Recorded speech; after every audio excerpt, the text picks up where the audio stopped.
नमस्कार, मैं हूं संदीप शर्मा। आप देख रहे हैं एसकेएस खबर। एसकेएस खबर में आपका स्वागत है।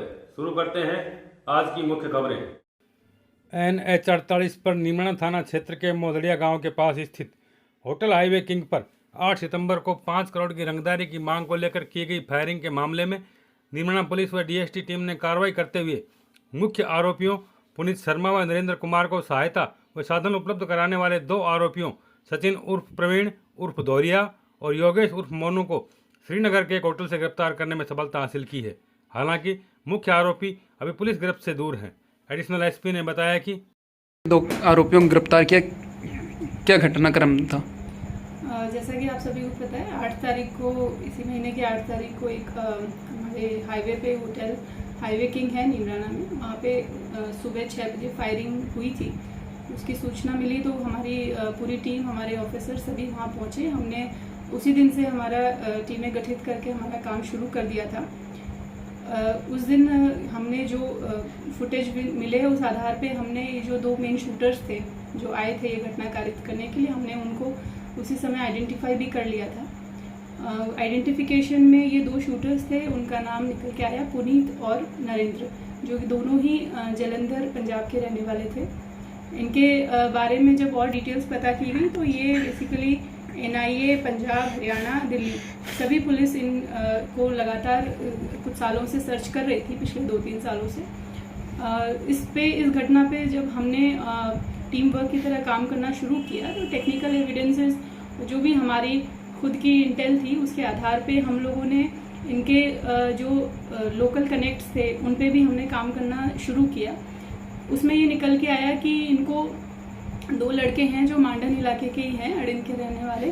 उन्होंने इनको काफ़ी एड किया है, इनफैक्ट उनको यहाँ तक लाने में और यहाँ से वापस घटना के बाद में भगवाने में उनको और गाड़ी प्रोवाइड करवाने में उन लोगों को एड दी है जो शूटर्स आए थे बाहर से। तो उनको हमने, हमारी पूरी टीम ने बहुत प्रभावी कार्रवाई करते हुए और इन दोनों आरोपियों को बिल्कुल अरेस्ट कर लिया है। मैम, कहाँ से अरेस्ट किया और कहाँ कहाँ दबिश दी गई? ये हमने जो इनका घटना हुई थी, घटनास्थल से ही हम लोगों ने ट्रेस आउट करना स्टार्ट किया और हमने इनको कश्मीर से दोनों जो आरोपी थे, जो घटना के बाद से ही जो दोनों शूटर्स थे उनको फरार करवाने के पश्चात ये लगातार भाग रहे थे।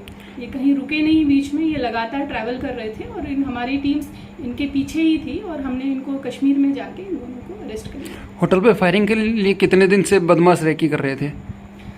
ये अभी हम इनसे इंटरोगेशन कर रहे हैं डिटेल, बट ये बेसिकली ये है कि कुछ 15-20 दिन पहले से इनकी प्लानिंग प्लॉटिंग शुरू हो गई थी। बट फिर भी हम अभी, क्योंकि हमने इनका PC रिमांड लिया है 9 दिनों का, तो अभी हम इनके बारे में और किस तरीके से प्लानिंग की गई, कहाँ कहाँ प्लानिंग हुई, गाड़ी कहाँ से आई, हथियार कहाँ से आए, ये सब जो भी डिटेल्स हैं केस से रिलेटेड, उसके बारे में हम इन्वेस्टिगेशन और कर। तो जो फायरिंग और रंगदारी की घटना है, ये गैंग के सरगना खुद करवाई है अन्य माध्यम में कोई?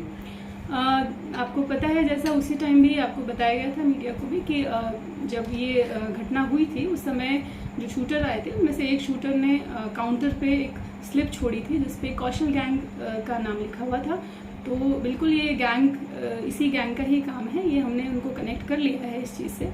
तो आगे जो भी इसमें और आरोपी होंगे तो उनको हम बिल्कुल इस मामले में जल्द ही अरेस्ट करके लेके। तो क्या गैंग क्षेत्र में अपने पैर पसारने के लिए कार्य कर रही है, किस तरह से?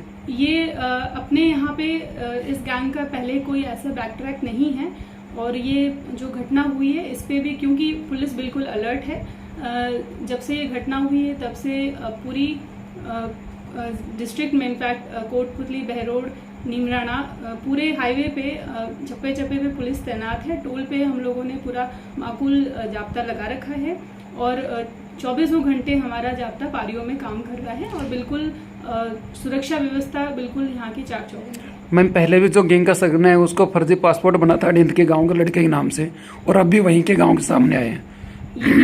हमने जब इस गैंग के बारे में जब हमने काम करना शुरू किया, क्योंकि ये गैंग पहले यहाँ पे इतनी एक्टिव नहीं थी, तो जब हमने इसके बारे में काम करना शुरू किया तब ये चीज़ हमारे सामने आई थी निकल के कि पहले भी एक अड़िन गांव के ही एक विनय नाम के आदमी ने इसका फर्जी पासपोर्ट बनवाया था उस मामले में क्या मुकदमा भी दर्ज हुआ और दोनों अरेस्ट भी हुए थे। जो विनय है जो अड़िंद का रहने वाला था उसकी मृत्यु हो गई।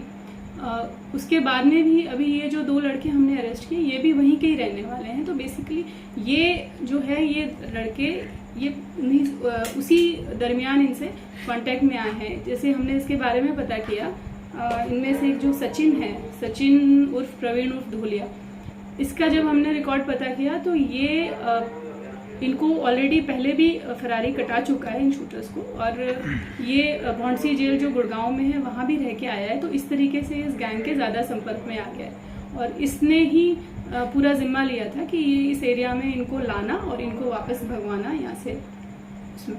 तो क्या लोकल बदमाशों ने रैकी को पूरा अंजाम दिया, ऊपर तक ये बातें पहुंचाई? हाँ बिल्कुल, हम जैसा मैंने आपको पहले बताया है कि हम इसमें लोकल लेवल पे जो भी इन्वॉल्व हैं लोग उनसे लेकर और दूसरे स्टेट में जो भी बैठे हैं मेन शूटर्स हैं या इनके और भी कनेक्ट्स हैं, क्योंकि हम ये चाहते हैं कि ये गैंग जो है अब इसका बिल्कुल जड़ से हम इसको ख़त्म करना चाहते हैं। तो इनके जो भी लोकल कनेक्ट्स हैं उन पे भी हम काम कर रहे हैं माइन्यूटली। जो भी एक भी व्यक्ति जो इनको किसी भी तरीके से शेल्टर दिया है, भगाने में मदद की है या और किसी तरीके से हेल्प की है तो उनको बिल्कुल हम इस मामले में धीरे धीरे अरेस्ट कर लेंगे। Thank you.